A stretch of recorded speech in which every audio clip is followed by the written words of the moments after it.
यहाँ तो होती मोर सूधी सी कहाँ, यहाँ होती निधि सी नारी, यहाँ तो होती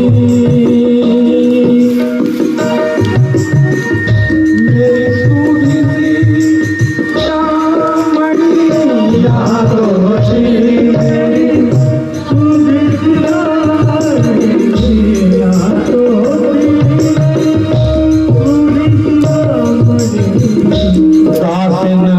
महल भरी, महल भरी सुदामा मंदिर देख, सुदामा मंदिर देख, सुदामा मंदिर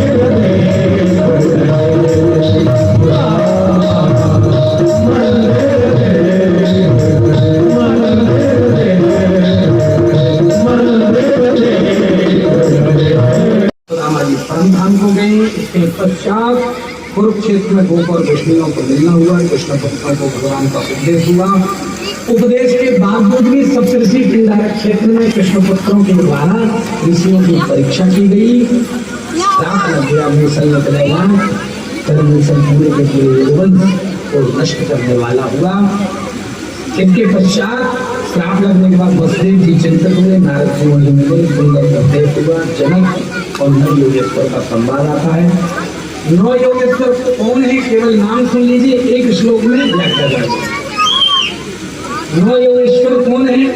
कवि, हरि, अंतरिक्ष, प्रबुद्ध, पिप्पलायन, आरोह, द्रुमिल, चमस, सर्वान। इन्होंने जो उपदेश किया वो क्या है?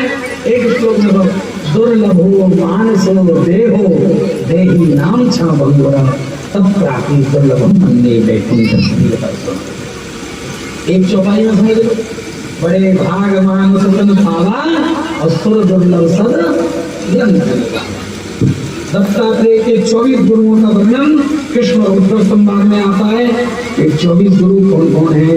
पृथ्वी, वायु, आकाश, आपो में चंद्रमा, रवि, कपोतो, अजगरो, सिंधु, पतंगो, मधुकृत, गजः, मधुआहरणो, मीना, पिंगला, पुरोधकः,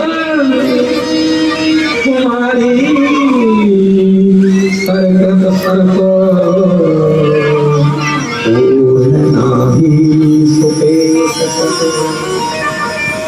पृथ्वी, वायु, आकाश, जल, अग्नि, चंद्रमा, सूर्य, कबूतर, अजगर, पतंगा, घोड़ा, हाथी, मधुमक्खी, हिरण, मछली, पिंगला वैश्या, पुरर पक्षी, कुमारी कन्या, सर, बालक, बाण बनाने वाला, भृंगी की और शरीर, ये 24 गुरु दत्तात्रेय जी के हैं।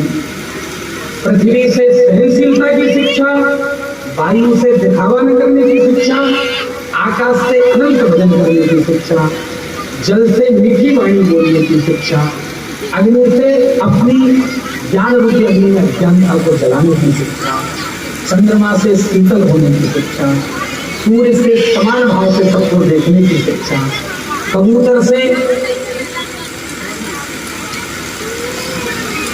माया के बंधन में न बंधने की शिक्षा, अजगर से ठाकुर जी पर भरोसा रखने की शिक्षा, सागर से गंभीरता की शिक्षा, पतंगा से किसी चीज के ऊपर आकर्षित न होने की शिक्षा, कितने आकर्षित है अपने आप को जला ले, घोड़े से सार सार ग्रहण करने की शिक्षा, और हाथी से स्पर्श की लालसा में न बंधने की शिक्षा ग्रहण करनी। मधुमक्खी से संग्रह न करे, मधुमक्खी संग्रह करती है, कोई आता है ले जाता है, तो कोई जोड़े और कोई ले जाए, ऐसा क्या जोड़ना?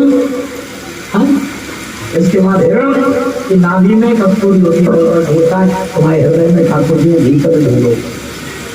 मछली से जीव पर काबू रखें, जीव पर कांटा फंसेगा। इसके पश्चात पिंगला नाम की वैश्या से, जैसे वैश्या पर पुरुषों का स्मरण करते हैं, एक वैश्या पर पुरुषों के इंतजार में बैठी रही, मन में ज्ञान जग गया, इतना इंतजार गोविंद का कर लिया होता तत्पश्चात पुरुष पक्षी संग्रह न करने की, कुमारी कन्या से एकांत में रहने की, सर्प से आश्रम न बनाने की, बालक से भोलेपन की, बाण बनाने वाले से अपने कार्य को निष्ठापूर्वक करने की, और भृंगी नाम के पीठ से योगी होने की शिक्षा ग्रहण की। और शरीर से शिक्षा ग्रहण करी, शरीर जन्म लेता है, बूढ़ा होता है, मर जाता है, आत्मा यथावत रहती है।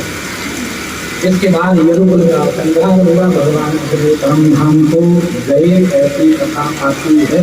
आपस में लड़ने लगे थे सब, अब सब खत्म हो गए।